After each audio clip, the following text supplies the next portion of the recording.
Peace, family. This your brother Red Dad, Blue Dad, and I'm back at it again. I'm not here to waste your time. Here, I'm gonna show you they letting it all out the bag. Here it is.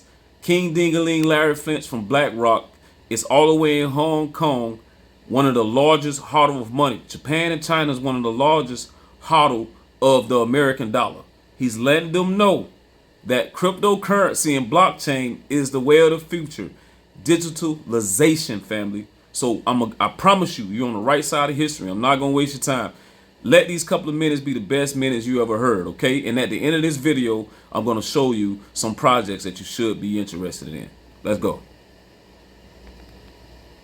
Okay, now I turn back to Larry. We just mentioned briefly about the hype about crypto and all of that. I know BlackRock and you have some view about crypto, but you're really into tokenization, and you feel that tokenization has the future. How do you link the two, and how do you see tokenization being something that might rewrite the kind of rules for financial markets and financial transactions going forward?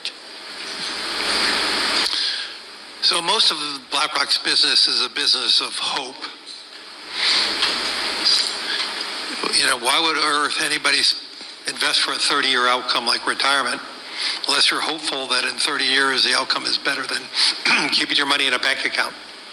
And so I look at everything we do is around giving hope. And I do believe hope prevails in most circumstances.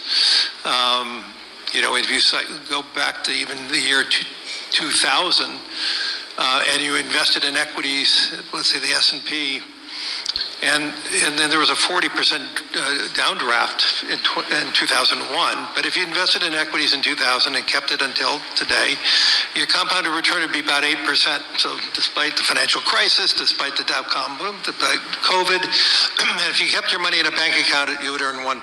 So I just start with that framework that most of the foundation of BlackRock is to try to give hope to people about the ability to invest over a long horizon.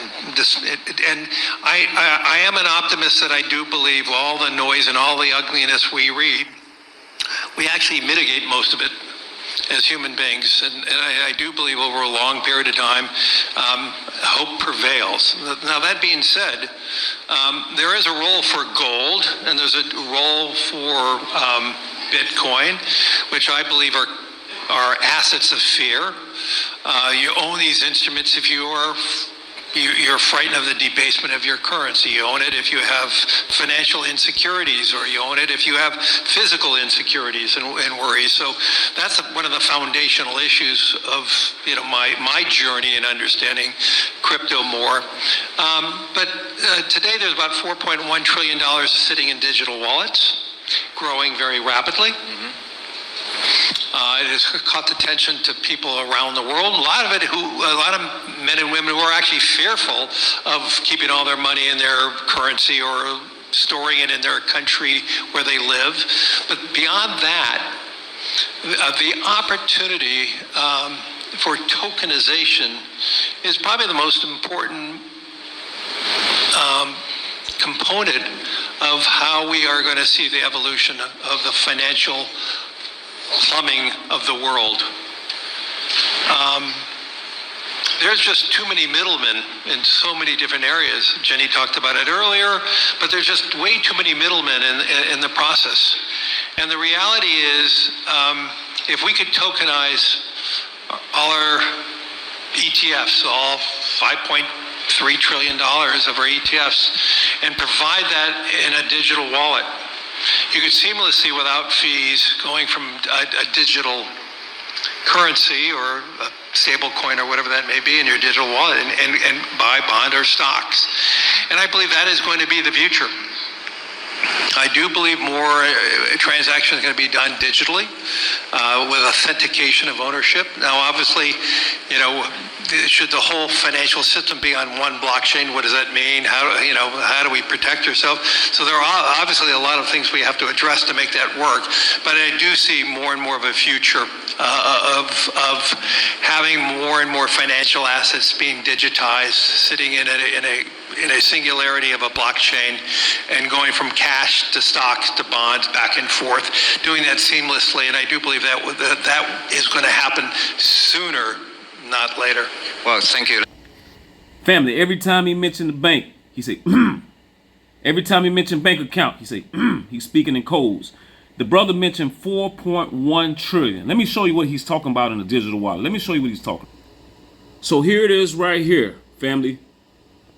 This is what he's talking about. And let's not talk about all the other wallets that's kind of off. The market right now, the whole global is 3.5 trillion.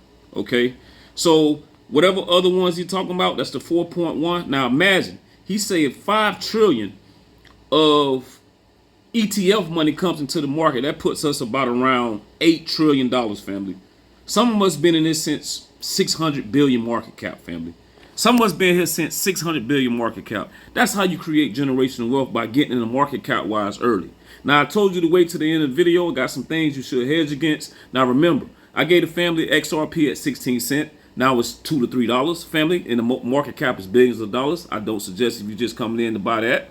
I gave the XLM 6 cents. Now it went from 27 cents to 80 some cents. I don't suggest you getting that. The market cap is billions some dollars. Now let me show you the two that I got for you that you should take a look at. The first one being XPR, not XRP, XPR. Okay, I've been on this for the last couple of years. I'm giving it to you live and clear again, family. Here it is. Not even half a penny, family. It already 4 to 5x on the year, okay? And the market cap is under $200 million. This is how you create generational wealth. With a couple of $100 to a couple of $1,000, family, you'll thank me in the next 5 to 10 years, family. This is XPR. Don't want to say that, okay? They're going to deal with the credit unions that we know, okay? The last but least, SHX Stronghold, family, sitting at an even penny. I gave this to the family years ago. Fractions of a penny, fractions and fractions of a penny. There it is, sitting again, almost a 2x on the year, with a market cap lower than 100 million, family. This is how you create generational wealth on projects like this that has real use case, okay? So if you got eyes to see and ears to listen, pass this message on, family. Good things come to those who hodl.